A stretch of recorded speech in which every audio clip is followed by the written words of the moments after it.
বাচ্চার দায়িত্ব যখন তুমি নিতে পারবে না তাহলে বাচ্চা নিয়েছো কেন? তোমার মতো নয়, বাড়িতে রান্না করা আর বাচ্চা জন্ম দেওয়ার মধ্যে আমার জীবনটা সীমিত নয়। নাকি বউ মানে শুধু বিছানায় পুরুষকে সুখ দেওয়া?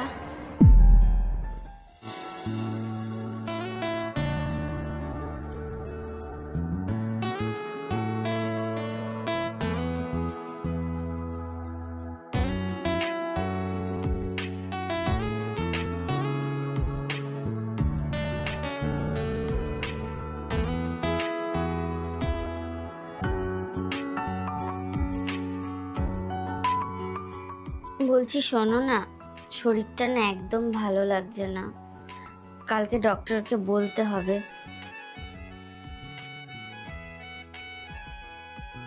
হাত পা যন্ত্রণায় ফেটে যাচ্ছে, 5 মিনিটের বেশি আমি কোথাও দাঁড়াতেই পাচ্ছি না। আচ্ছা, কাল কটার সময় অ্যাপয়েন্টমেন্ট দিয়েছে ডক্টর? স্বর্ণ। কি বলো, শুনছি। আচ্ছা কি বললাম বলো তো? আরে কি বক বক করছো? দেখছো না কাজ করছি, তার মধ্যে বকর বকর বকর বকর করে যাচ্ছ। কাল ডক্টর অ্যাপয়েন্টমেন্ট কটায়? অ্যাপয়েন্টমেন্ট স্বর্ণ, কাল আমার চেকআপের ডেট। আরে আমি না একেবারে অ্যাপয়েন্টমেন্টটা নিতে ভুলে গেছি। আরে এত কাজের চাপের মধ্যে মনে থাকে? অফিসের এক গাদা কাজের চাপ, তার মধ্যে এই সমস্ত জিনিস কি করে মনে রাখবো বলো তো? আর তাছাড়া তুমি বাড়িতে সারাদিন করোটা কি বলো তো?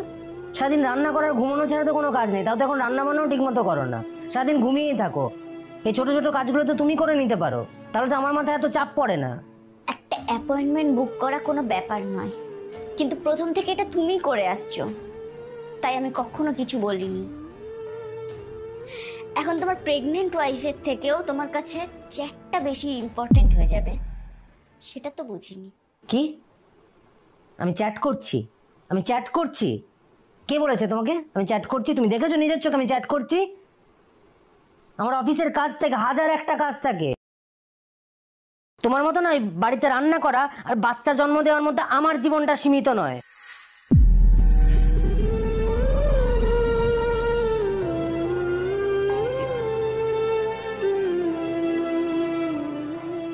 হ্যাঁ তাই তো, এই কথাটা তুমি আজকে বলতে পারলে তো?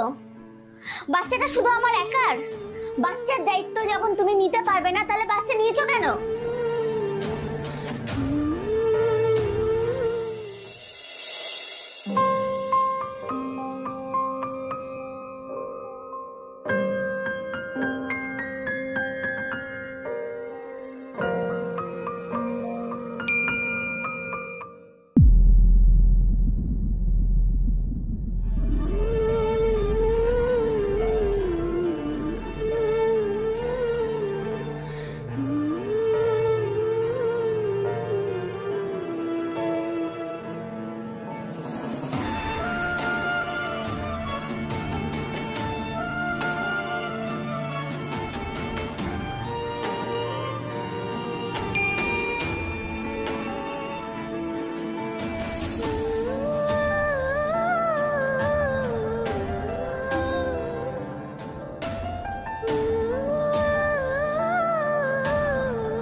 কি খাটের উপর জামা কাপড়গুলো এইভাবে ছড়িয়েছো কেন? এ মাথা দিও না তো, যাও এখান থেকে। মানেটা কি? কি বলছো তুমি এগুলো? স্বর্ণ, তুমি জানো আমি অসুস্থ, এরপর তো জামা কাপড়গুলো সবকিছু এইভাবে আমার উপর ফেলে রেখেই তুমি অফিসে চলে যাবে, আর আমাকেই এগুলো পরিষ্কার করতে হবে। স্বর্ণ, যত দিন যাচ্ছে তত তুমি রেসপন্সিবল হয়ে যাচ্ছ। আরে কেন মাথা খাচ্ছ? যাও না, কেন কানের মাথা খাচ্ছ আমার বক বক করে করে? দেখছো একটা মানুষ রেডি হচ্ছে, এসে তুমি কানের মাথা খাচ্ছ, বক বক বক বক বক বক করেই যাচ্ছ। এমন একটা ভাব করো না যেন তুমি ছাড়া এই পৃথিবীতে আর কেউ বাচ্চার জন্মই দেয় না, তুমি একাই মানুষ যে পৃথিবীতে বাচ্চার জন্ম দিচ্ছ। বিরক্তিকর। যাও না ভাই, এখান থেকে যাও না প্লিজ। কেন ইরিটেট করছো? যাও। স্বর্ণ, তুমি অনেক বদলে গেছো, অনেক।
What?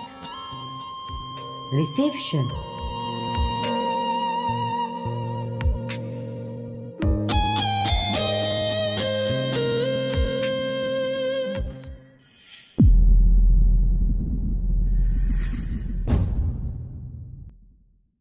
কি তুমি এখানে কি করছো? সে কি, তুমি আমাকে দেখে খুশি হওনি? তুমি যে বললে কোন রোমান্টিক জায়গায় ডিনারে নিয়ে যাবে। What?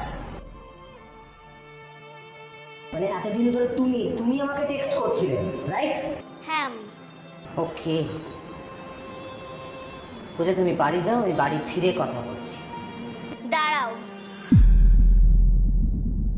কেন পালাচ্ছ স্বর্ণ? সত্যের মুখোমুখি হতে ভয় পাচ্ছ নাকি লজ্জা? পূজা, বাড়ি যাও। না, যাব না। ছি স্বর্ণ, আমার ভাবতেও লজ্জা লাগছে যে এই মানুষটাকে ভালোবেসে আমি বিয়ে করেছিলাম। যে মানুষটা তার নিজের বউ প্রেগনেন্ট বলে অন্য মেয়েকে মেসেজ করে হোটেলে নিয়ে যাওয়ার অফার করে।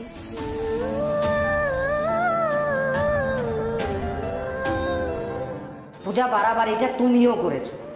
দিনের পর দিন একটা অন্য মেয়ে এসে যে আমার সাথে কথা বলেছো, তুমি অন্যায় করেছো। না হলে তুমি জানতেই পারতাম না যে তুমি এতটা নিচে নামতে পারো।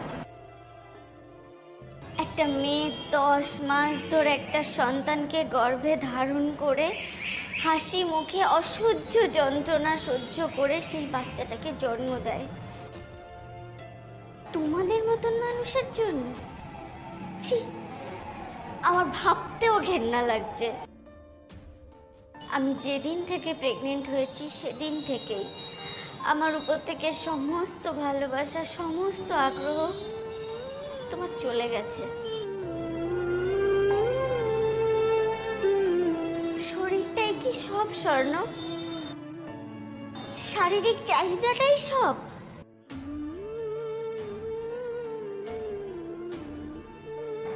মনটার কোনো দাম নেই?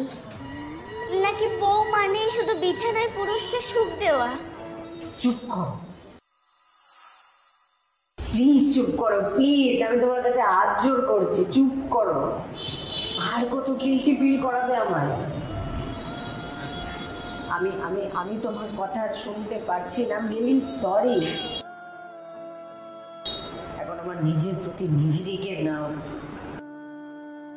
আমাকে তুমি ক্ষমা করে দাও। তুমি বিশ্বাস করো, আমি আমি আমি আমি আমি কারোর সাথে কিচ্ছু করিনি। আমি শুধু তোমার সাথেই কথা বলতাম।